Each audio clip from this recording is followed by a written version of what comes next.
दांत वाली बहू। रंजना कभी ब्रश नहीं करती थी। उसे कितनी बार उसके माँ बाप ने डांटा, लेकिन उसका कोई असर उस पर होता ही नहीं था, जिस कारण से उसके दांत पीले पीले हो जाते हैं। शादी के बाद। अरे बहू, वैसे तो तुझ में कोई कमी नहीं है, पर तेरे दांत इतने पीले कैसे हैं बेटा? कैसे मतलब? कोई सर्जरी थोड़ी ना कराई है। वो तो क्या है ना, मैं ब्रश नहीं करती थी तो पीले हो गए। अब क्या करूं? आप कहें तो लाल करवा लूं या फिर काले? यार ये क्या है, क्यों माँ से लड़ रही हो? लड़ रही हूँ? अरे मैं लड़ रही हूँ या ये बोल रही है कि दांत पीले हैं, पीले। अरे तपस्या थोड़ी ना की है इन्हें पीले करने के लिए। बकायदा ब्रश नहीं किया है 20 साल तक, तब जाकर। छी, कैसी बात कर रही हो? ये उस वक्त तो पीले नहीं थे जब हम लोग तुम्हें देखने आए थे। अरे तब साफ करवा लिया होगा डेंटिस्ट के पास जाकर। अब देखो कैसे पीले पीले लग रहे हैं। रंजना सास की तरफ गुस्से से देखती है। फिर शुरू हो गई पीले पीले पीले। अरे पीले तो तब भी थे जब मेरे हाथ का रसगुल्ला उड़ा उड़ा कर खा रही थी और बोल रही थी, लड़की नहीं गुणों का खजाना दे रहे भाई साहब आप।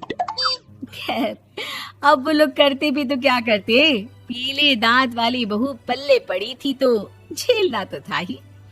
एक दिन कीर्तन में रंजना गाना गा रही थी। अरे कमला बहन, माँ का द्वार है, यहाँ तो सब शुद्ध होकर आते हैं, फिर अपनी बहू को ब्रश भी नहीं करवाती तुम। दूर से पीले पीले दांत भक्ति में बाधा उत्पन्न कर रहे हैं।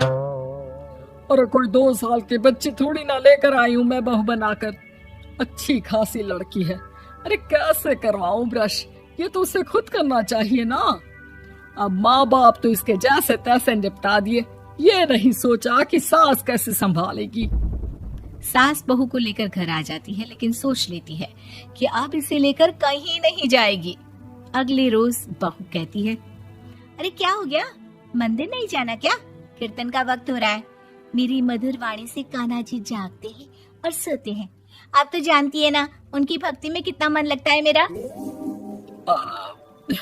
वो क्या है ना, तबीयत ठीक नहीं लग रही है मेरी, आराम करूंगी मैं। तबीयत ठीक नहीं लग रही? अभी तो मिथुन के गाने पर नाच रही थी आप, और अब बोल रही है कि तबीयत ठीक नहीं लग रही।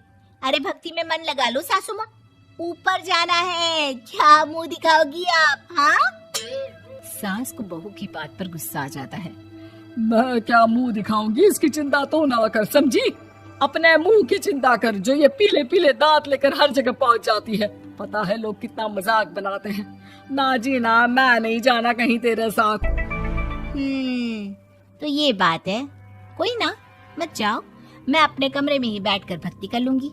ऊपर वाला दांत थोड़ी ना देखता है, मन देखता है, भावना देखता है।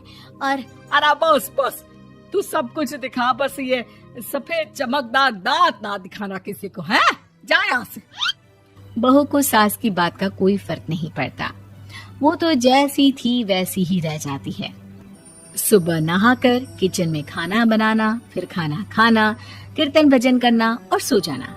एक दिन, माँ जी मैं सहेली के घर जा रही हूँ, शाम को लेट आऊंगी। हाँ हाँ तो जाना, मैंने कौन सा तेरी आरती करनी है घर पर बैठकर। रंजना सहेली के घर जाती है, जहाँ वो पार्टी में जाने की तैयारी कर रही होती है। अरे शिखा, कहाँ जाने की तैयारी कर रही है? मैं गलत वक्त पर आ गई क्या? अरे नहीं यार, उल्टा सही वक्त पर आई है। मैंने ये साड़ी और ज्वेलरी निकाली है यार, शाम को इनके ऑफिस की एक पार्टी में जाना है। बताना कैसा लग रहा है ये सब?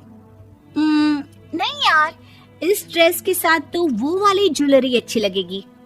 हाँ हाँ सही बोल रही है, मैंने ध्यान ही नहीं दिया। वैसे तो हमेशा से मस्त फैशन सेंस रखती है। तो बड़ा जाती होगी ना पति के साथ पार्टी में। रंजना कुछ नहीं बोलती, बस सोचती है कि यार काश ये बात सही हो जाती, पर मैं क्यों नहीं जाती पार्टी में? क्या इन लोगों की कोई पार्टी होती नहीं होगी? रंजना घर आती है और रात में पति से सवाल करती है, एक बात बताइए, आप मुझे किसी पार्टी में क्यों नहीं ले जाते? क्या आपकी यहाँ ऑफिस में पार्टी नहीं होती?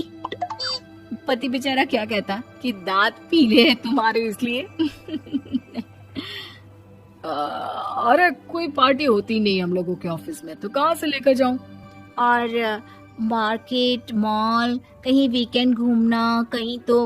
अरे यार, सारे हफ्ते में एक छुट्टी मिलती है, तो सोचता हूँ कि आराम ही कर लूं। क्यों? रंजना मन मार के रह जाती है।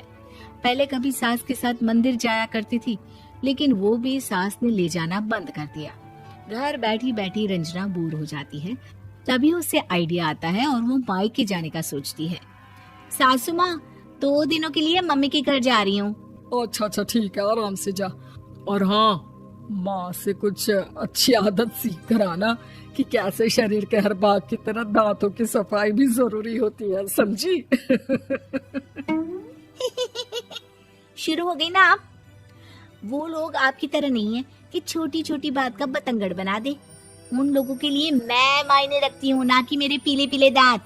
रंजना माँ को बिना बताए उन लोगों को सरप्राइज देती है, लेकिन जैसे ही वो दरवाजे पर पहुंचती है, अंदर देखती है कि घर वाले कहीं जा रहे होते हैं। अब माँ, काश रंजना दीदी के दांतों वाली प्रॉब्लम नहीं होती, तो वो भी हम लोगों के साथ चलती ना बुआ जी की बेटी की शादी में। हाँ बेटा, लेकिन अब उसे कौन समझाए कि उसको उसके पीले दांत नहीं दिखते, लेकिन उसके आसपास के लोगों को कितना एम्बैरेसिंग फील कराते हैं। मुझे तो कितनी बार उसके स्कूल की टीचर ने शिकायत की कि उसके साथ कोई लड़की बैठना भी नहीं चाहती, और ना ही कॉलेज में कोई उससे बात करना चाहता था। लेकिन पता नहीं क्यों उसे ये बात समझ में ही नहीं आती। कोई कमी नहीं है उस लड़की में, बस यही कि दांत पीले हैं।